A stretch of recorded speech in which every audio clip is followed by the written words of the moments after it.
एक बार की बात है, जब गांव में दो लड़के बाहर से काम सीखकर अपने गांव लौटे हुए थे। उस समय उस गांव में एक अलग ही परंपरा चल रही थी। दोनों को समझ में नहीं आ रहा था ये गांव में एक अलग परंपरा क्या चल रही है।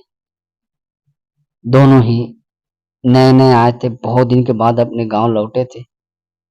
कुछ देर के बाद वो घर से निकले बाहर जानने के लिए ये क्या हो रहा है।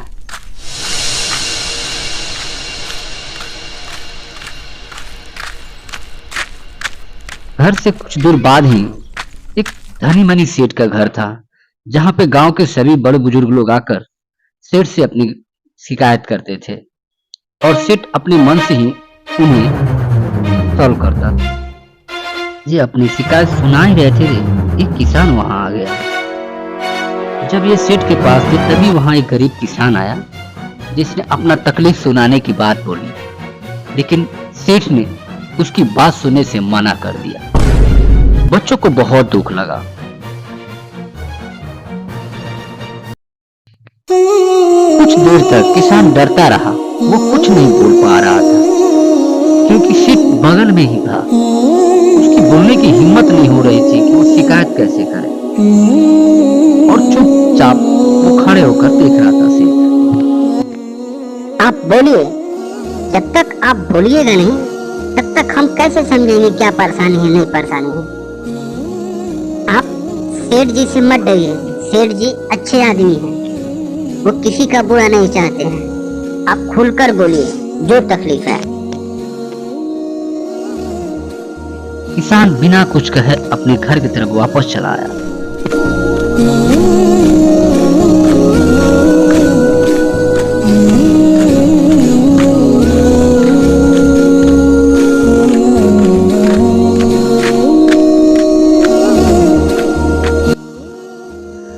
बच्चे भी थक चुके थे काफी और वो आके एक पेड़ के पास बैठ के आराम करने लगे। तभी कहीं दूर से धीमी चिड़िया उड़ती हुई उनके पास आई और पास की ही डोर पर आकर बैठ गई। और बताओ, तुम लोग कौन हो और इस गांव में क्या करने आए हो, ये साफ साफ बता दो।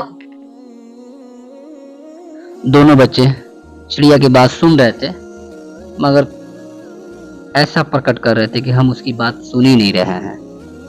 चिड़िया बहुत देर तक परेशानी स्थिति में घूमती रही, लेकिन वो कुछ बोल ही नहीं पा रहे थे। तुम अपना काम करो, हमें भी अपना काम करने दो। हम किसी दूसरे काम से निकले हुए हैं, तुम परेशान मत करो। अपने काम से मतलब रखो। जाओ, यहाँ से जाओ। तुम हमें बताना नहीं चाहते हो, ठीक है मत बताओ, लेकिन मैं सब जानती हूँ तुम दोनों को और वो सेठ से जहाँ तुम मिल के आए हो और वो भोले भाले किसान को। किसान ने तुम्हें कुछ नहीं बताया है, लेकिन मैं तुझे सब कुछ बता दूंगी। मैं किसान के बारे में सब कुछ जानती हूँ और वो सेठ चोर के बारे में भी। चिड़िया बोल रही थी, दोनों भाई चुपचाप आवाज उसकी सुन रहे थे।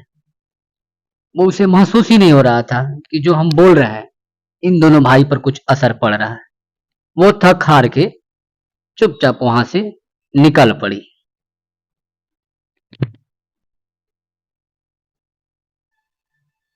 चिड़िया के चल जाने के बाद दोनों भाई आपस में विचार करने लगे। कुछ तो बात है इस चिड़िया में, कुछ तो ये जान रही है जिसके कारण ये हम लोग को कहां से ढूंढकर यहाँ आकर मिल रही है। और इसे कैसे पता हम किसान से मिलके आ रहे हैं।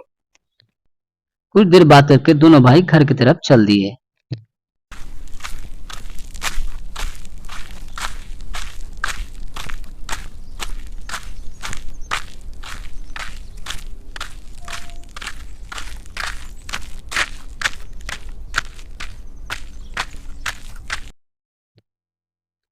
शाम के वक्त जब दोनों भाई घर पहुंचे, दोनों को नींद नहीं आ रही थी ये सोच सोच के।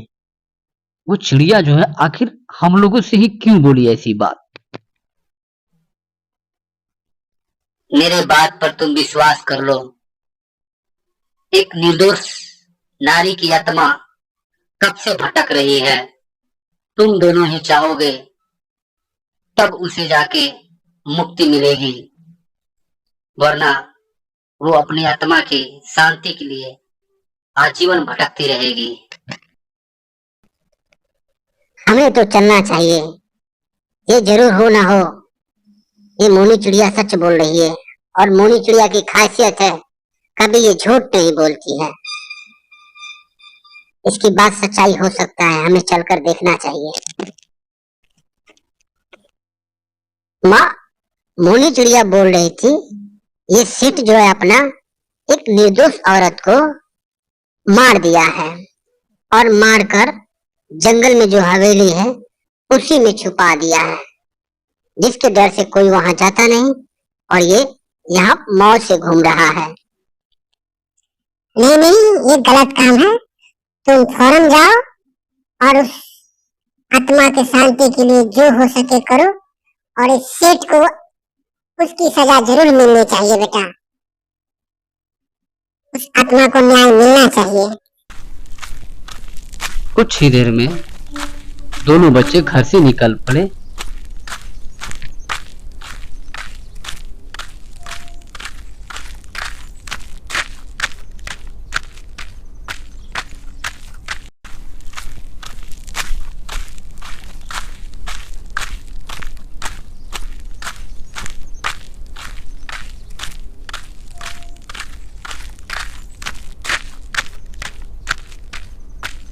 कुछ दूर रास्ते में चले ही थे कि मुनी चिड़िया फिर उनके साथ आने के लिए चल पड़ी।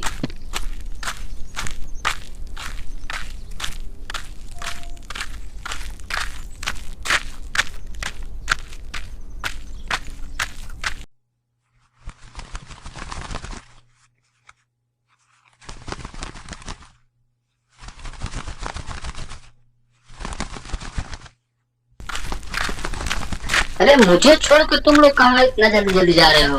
मेरे बिना कोई भी काम नहीं हो सकता तुम लोगों का। मुझे लेके चलो साथ में, मैं तुम्हें बताऊंगी वो आत्मा किस हवेली में रहती है। मेरे बिना नहीं हो सकता है।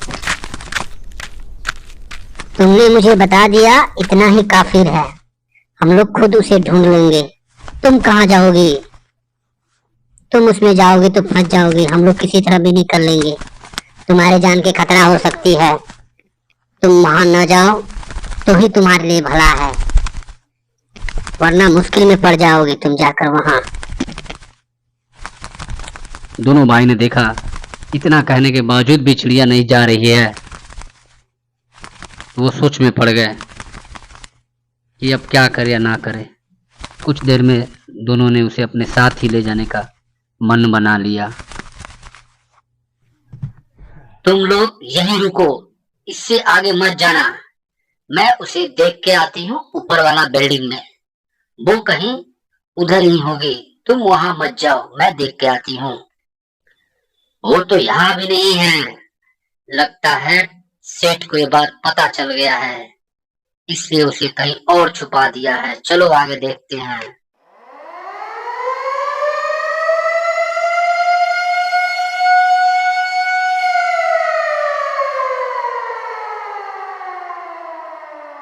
बहुत सारे कमरे ढूंढने के बाद फिर भी आत्मा कहीं दिखाई नहीं दे रही थी।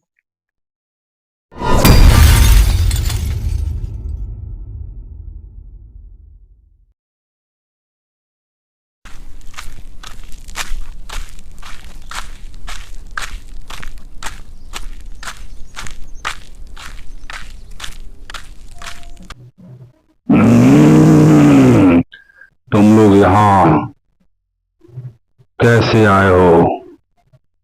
जितना जल्दी हो सके यहाँ से उल्टे पांव निकल जाओ, वरना तुम यहाँ से जिंदा नहीं बच पाओगे।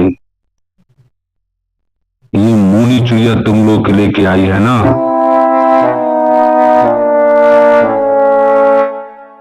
देखो, तुम्हारे साथ जो भी हुआ ये सब गलत हुआ है।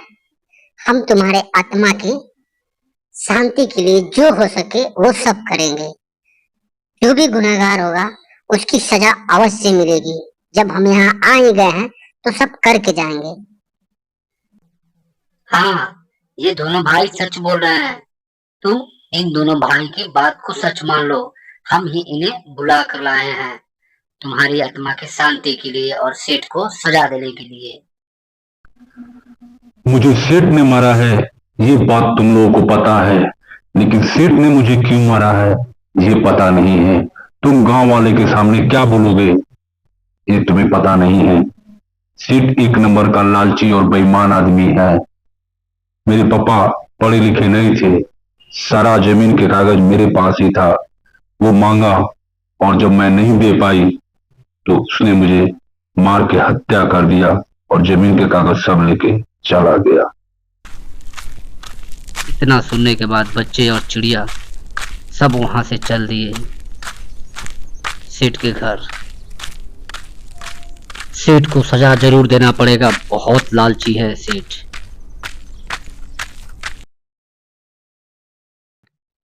अगले दिन जब सेठ को बुलाया, दोनों भाइयों ने सेठ यह मानने से इनकार कर दिया। चुड़ैल के द्वारा दी गई पुस्तक के बारे में जब बताया बच्चों ने तो सेठ डर गया। बोला, तुम जो कहोगे वो मानने के लिए तैयार हूं, और उनके पैरों में गिर गया कि मुझे माफ कर दो, मैं आज के बाद कभी ऐसा काम नहीं करूंगा जिससे किसी की आत्मा को कष्ट पहुंचे। सेठ ने बच्चों को पैर पकड़ लिया।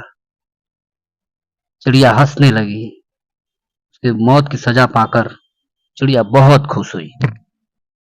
ये कहानी सिर्फ मनोरंजन के लिए बनाया जाता है। कोई भी घटना कहानी से पात्र नहीं है। पूरा वीडियो देखने के लिए आपका बहुत बहुत धन्यवाद।